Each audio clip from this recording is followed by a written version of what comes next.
Les routes secondaires de Libreville ont un tableau peu reluisant. Sur la bretelle située entre l'Assemblée nationale et Gabon Télévision, les nids de poules se greffent ici et là. Les crevasses dictent leur loi aux automobilistes. Véritable casse-tête pour les usagers. C'est un sentiment d'amertume. Il y a au fait que cette route à l'époque, nous l'empruntions sans souci. Il y avait quand même un semblant de bitume. Hein. Moi je pense qu'il va falloir que l'État essaie d'être un peu très rigoureux et mettre un accent particulier quant à l'éducation des marchés. Les travaux de réhabilitation avaient été effectués sur cette route secondaire.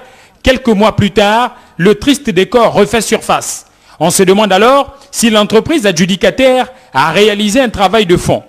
Quand la qualité des matériaux de construction n'obéit pas aux normes requises, il est évident que le bitume s'effrite au fil du temps. Les fissures et les flaques d'eau se développent sur la couche de roulement. Le dépit est perceptible chez les automobilistes. Je dis c'est un peu gênant lorsque moi je rentre là, vous voyez, je vais perdre 2 amortisseurs. Ce qui suit, je vais me retrouver demain, aller voir pièce équipe auto, j'espère que je ne sais pas qui, c'est de l'argent que je vais mettre. Et lorsque je fais le ratio à la fin, je me rends compte que j'ai acheté 2 voitures, dû justement en fait l'investissement des infrastructures sur place. Vu encore là où la télévision et l'Assemblée nationale, vraiment c'est dégradant. Une semaine de circulation, deuxième semaine on est dans les garages pour des réflexions de pièces et tout ça là. Sur une distance de près de 500 mètres, cette bretelle est dans un piteux état. Elle renferme désormais ce lac artificiel que vous apercevez derrière moi.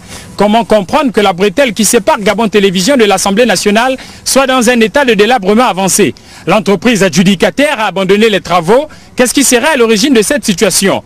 Sur la bretelle qui mène à Plein-Oretti, derrière l'Assemblée nationale, pour Gabon Télévision, Henrik Bokoko et Victor Moudunga.